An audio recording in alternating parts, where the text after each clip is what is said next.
Let's get right to it. The history. There are 12 billion humans on the planet. 90% of humankind lives in smart, technology-driven cities. The African continent is the center of trade and educational advancement.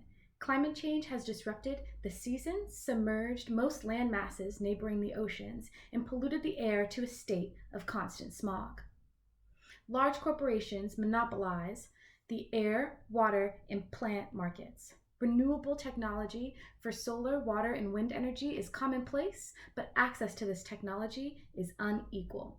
Livable land is a global issue. To address this crisis, humans have developed cities on the seas, underground, and in orbit of Earth's neighboring space. 2,300. There are 14 billion humans on the planet. Wealth inequality has reached new extremes. A virus starting in the North American continent quickly spreads across the globe. The disease becomes known as the black mark, in reference to the black marks that appear on the skins of its victims. Those with the black mark die within days of infection.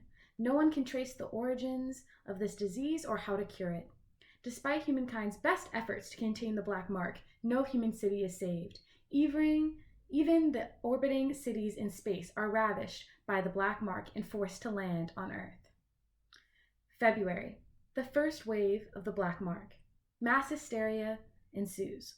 All international travel is suspended as cities across the globe close their borders. 8 billion humans are killed. July, the second wave of the black mark. City infrastructure falls into despair. People are terrified to leave their homes.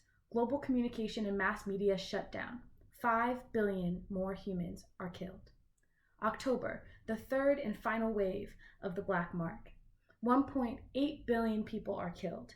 2/3 of those infected by the black mark in this wave do not die, instead morphing into what becomes known as the Maori, an undead shell of the person they once were. 2,325. There are 200 million humans and 800 million Maori on the planet. The continents are isolated from one another. What is left of humankind struggles to fight against the Maori masses. 2,350. There are 100 million humans on the planet. Maoris outnumber humans 8-1. 2,400 to 2,500. In this century, there are now 50 million humans on the planet. Without access to modern technology and with the death of most field experts, what is left of the human population is struggling to pass on knowledge to the next generation. During this period, creatures who were previously considered myths, legends, or fantastical by humankind repopulate the planet. Humans learn that these species are evolutionarily very, very real. Over time, these species hid on the outskirts or in disguise from humankind's cities, finding it safer to avoid humankind, a species they deem parasitic and destructive in nature. But now, humanity has reached a low in population, technological advancement, and defense. These species regain open control of the planet. This shift of power is known as the rise. By the end of the century, there are 5 million humans on the planet. A majority of them have retreated and built enclosed cities, strongholds that are isolated from one another. Behind these walls, leaders create dystopian and utopian societies to recover from the slaughter of the past 2 centuries. A scattered few thousand humans travel from one refugee camp to the next, trying to survive. Large packs of the more aggressive and advanced species establish dominance over territories.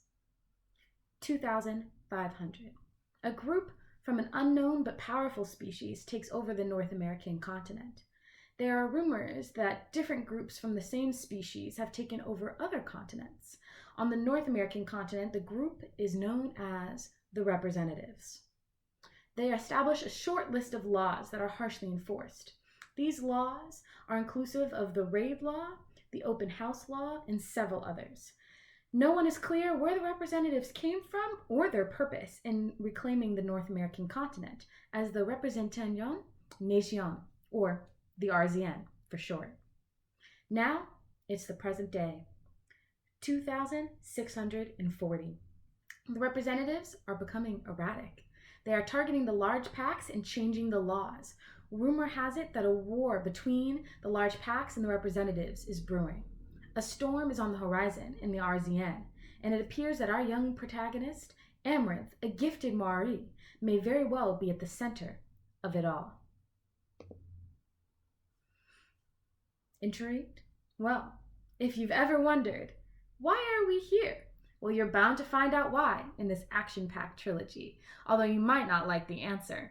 Set 600 years in the future, as we've just seen, the Antithesis is a world of fantastical creatures, human dystopians, and crazy technology. A world home to a hidden conspiracy that'll shake the very fabric of our universe. Intrigued?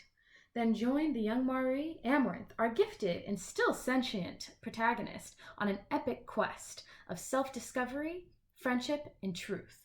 And if you stick around until the end, you might just unearth an answer to an even more important question. What's the meaning to it all anyways?